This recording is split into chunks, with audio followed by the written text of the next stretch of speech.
okra today. It's October, what? October 11th? 9th. And our okra's still bearing. I blanched it and cut it up and froze 2 quarts, and I had this little bit left over. So I thought, well, I'll just fry that little bit for dinner. There's just 2 of us, that'll be plenty. And then I thought, well, if I'm going to fry okra, I might as well show you guys how I do it. Probably almost all of you already know how to do this, but some people don't. And so I'm going to show you how I fry okra in cast iron. That's the best way to fry it. A lot of people eat okra boiled or pickled, and we just don't. We only like it fried.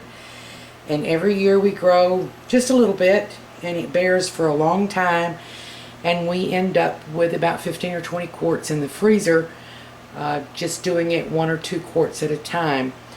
And today this was a little bit that was left over, so I'll go through this process with you really quick. I already have my cast iron skillet on the stove, and the oil is heating. This is, I don't know, maybe 2 cups of okra. And what I do, and it's fresh, this has not been frozen, is I spritz it with water in a colander. Let it get good and moist. Then I sprinkle it with flour.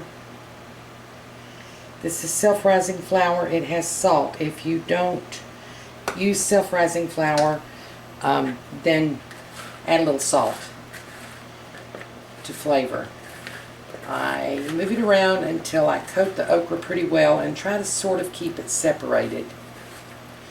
Okra starts to get gummy. It loses its gel inside, and the flour sticks to it pretty well. Now you want something to crisp it up a little bit. Most people use cornmeal. I don't. I find that when you're frying with cornmeal, food starts to take on a burnt appearance, and I just don't like to fry with cornmeal unless I'm actually making hush puppies or something like that. If I'm breading stuff, make sure you can see me. Yeah. If I'm breading stuff, I either use matzo meal or panko crumbs. You can use cornmeal. I just prefer to use this because I like the texture it gives. Notice I'm not measuring anything. I'm just putting on enough to make sure it's coated. And the matzo meal, panko crumbs, or cornmeal, if you use it, sort of helps keep it separated out. Home fried okra is not like what you get at most of the restaurants around. It looks to me like most of the time in the restaurants they make it totally separate and deep fry it, so you have little hard brown pellets. Home fried okra is not like that, or mine is not, and my mother's is not, and I learned how to do this from my mother. It's not totally separate, and it'll be light and crispy when we're done. I set that right down in a bowl because I'm going to take it over to the stove. A little more flour because I want it coated well.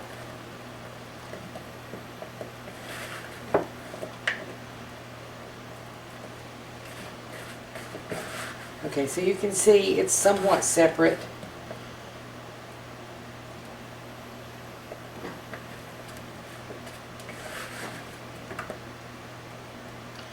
And that's ready to fry. I'll be back in just a minute and I'll show you the oil.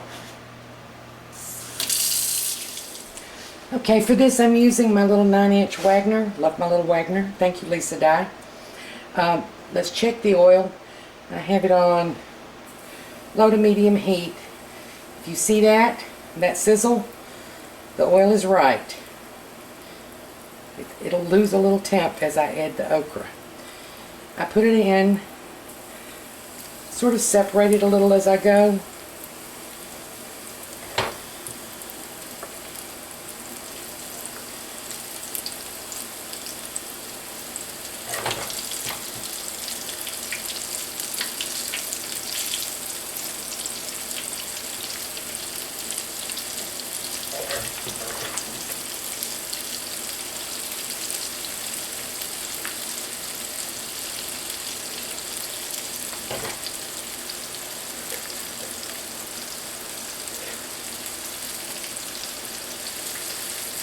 This is about 2 cups of okra.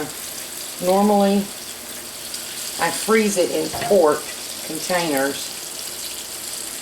I fry it just the same. If I take the frozen okra out, I cut the bag away, put it in a colander, spritz it with just enough water to separate it. While it's still partially frozen, I do the breading and fry it. And it turns out just like fresh. We have it all year long. I cook about 3 quarts of it for Thanksgiving. I don't cover this. I just let it sizzle. I'll come back when it's time to turn it. Hardest lesson to learn in frying, I've heard this from a lot of people, is to leave it alone. When you put something in to fry, you want to wait until a crust starts to form and is firm enough to hold up to moving before you start turning things. Now, because I didn't use cornmeal, because I used matzah, you may not be able to see that this is now browned on the bottom side.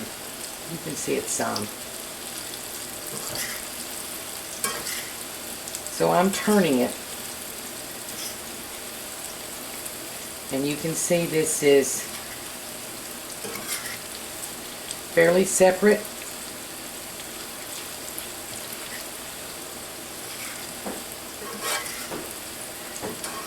What you can't tell, but that I can by the fork, is that it's crispy. You can already feel the crispness.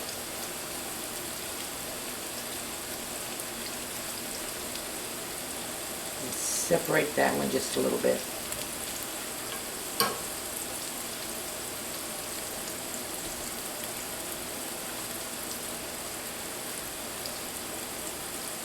Okay, we're going to give it just a few more minutes. We're going to have this ready to take up in just a few. As you can see now that it's brown. I don't know if you can hear it, but it's crunchy, which means it's done. This has been about 10 minutes from beginning to end. I like to drain a good bit of the oil off as I go. Drain it.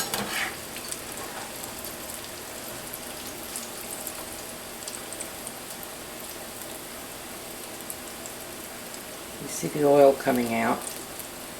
Properly fried food doesn't retain a lot of the oil. That's part of the reason for being careful about the first time you turn it. You want to let that coating solidify.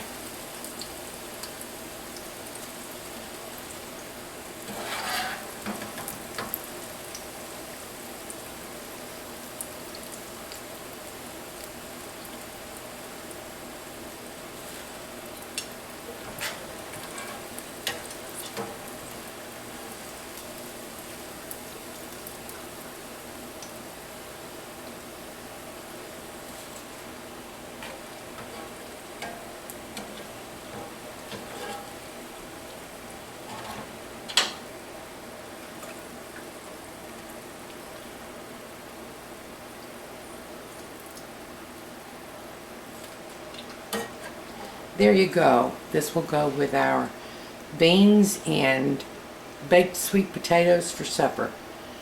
Enjoy.